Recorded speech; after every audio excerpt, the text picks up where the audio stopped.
So what you're about to see in this clip is Charlie Kirk taking on a liberal student, and Charlie Kirk doesn't hold back.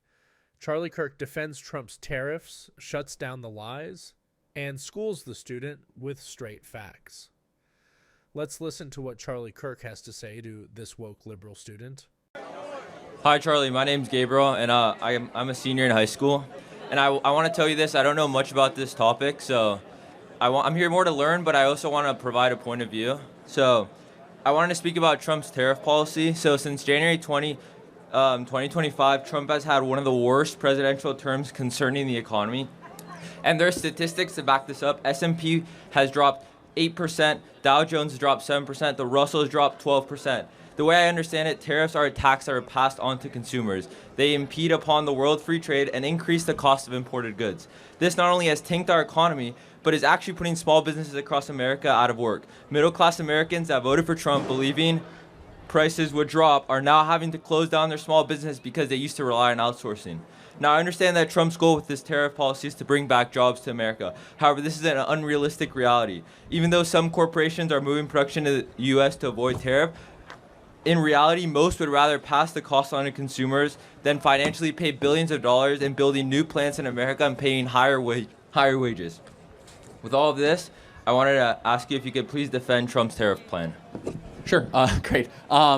First of all, the market's recovering, but you're right, it has gone down. The market is not necessarily a good indicator of the economy. We have an economy and then we have a market. Half of Americans don't own any stocks, just for the record. Okay. And that's a very important thing, right? There's a lot of Americans that have money in stocks and are losing money every day. Well, actually, okay, you're in high school, so I'm just going to be like super gentle. Like, the market's been up the last couple days, right? Markets go up, markets go down. Okay. The more important question, though, is what type of economy is going to survive the next 40 or 50 years? When we do not make our own vitamin C, we don't make our own antibiotics, we don't make our own drone parts, and it's all made in China, we should try to re-domicile it. It's tempting to blame this all on tariffs, but there's actually no tariffs that are in place right now. You know that, right? There's still a 10% baseline tariff, and even though there's a 90-day pause, they're going to come back. That's the reality. You know that better than I do, right? Yeah. Well, I know that. That's a fact. Oh, yeah, sure. Okay. There's a 90-day pause on tariffs. So again, I'm trying to be super, like, you're in high school, it's fine.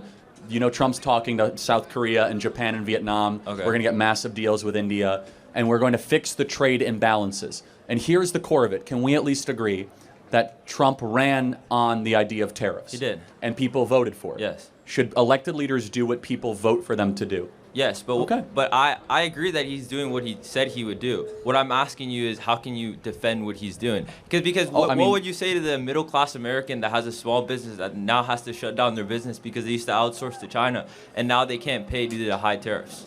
That's my question. They were outsourcing to China?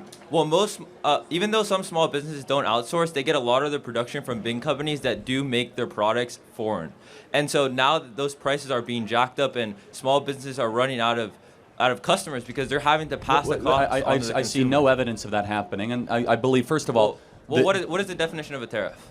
Well, the tariff is a duty on an imported product. How do you avoid a tariff? You move to the U.S. Yeah, exactly. So wait, hold on a second. Are most companies moving to the U.S.? Actually, yes. You know there's over $6 trillion in investments announced in the last 2 weeks in the United States of America? Yeah. $6 trillion. But what happens in the U.S.? You get higher wages. Where does that cost go? Businesses aren't going to just pay that cost. They pass that cost on to the consumers. Toyota, Honda, Stellantis, NVIDIA did a $500 billion investment. Yeah, Oracle, NVIDIA's down like centers. 20% in the last 3 months. Right, again, so I'm going to try to be very gentle with this. Stock prices are not always a reflection of reality. That is an inflection of investors' skittishness, right? Okay. So if NVIDIA is down 20%, they might have been hyperinflated a couple months ago. Yeah. Let me just kind of close with this. Do we both agree we should make more stuff in America? I agree in certain cases, yes. Okay. I mean, yeah, I think with critical manufacturing, critical industry, we have massive trade imbalances with these countries. The president is going to actually say you have to buy more of our product, buy more of our liquefied natural gas. And I believe coupled with that small business that you talked about, they're about to receive the largest tax cut in American history.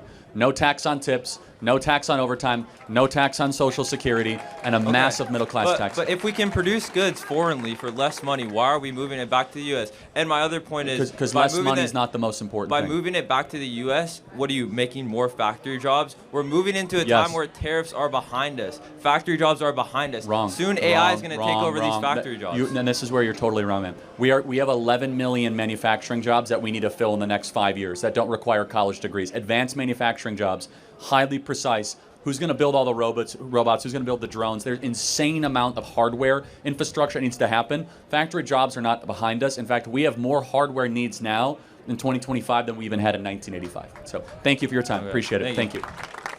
This debate proves once again why Charlie Kirk is one of the sharpest voices out there.